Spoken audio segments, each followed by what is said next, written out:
كقوله عليه الصلاة والسلام: من استغفر للمسلمين والمسلمات كان له بكل واحد منهم حسنة.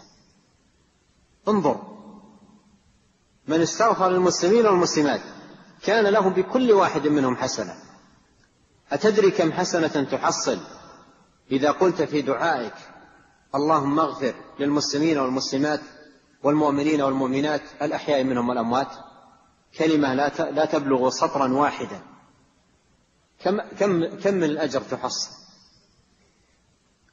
عد من آدم إلى أن يرث الله الأرض ومن عليها، كل مسلم لك به حسنة، ملايين الحسنات.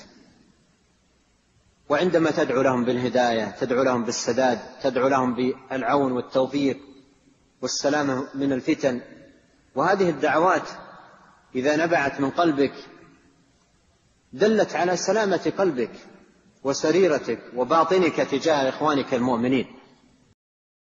ربنا اغفر لي ولوالدي وللمؤمنين يوم يقوم الحساب.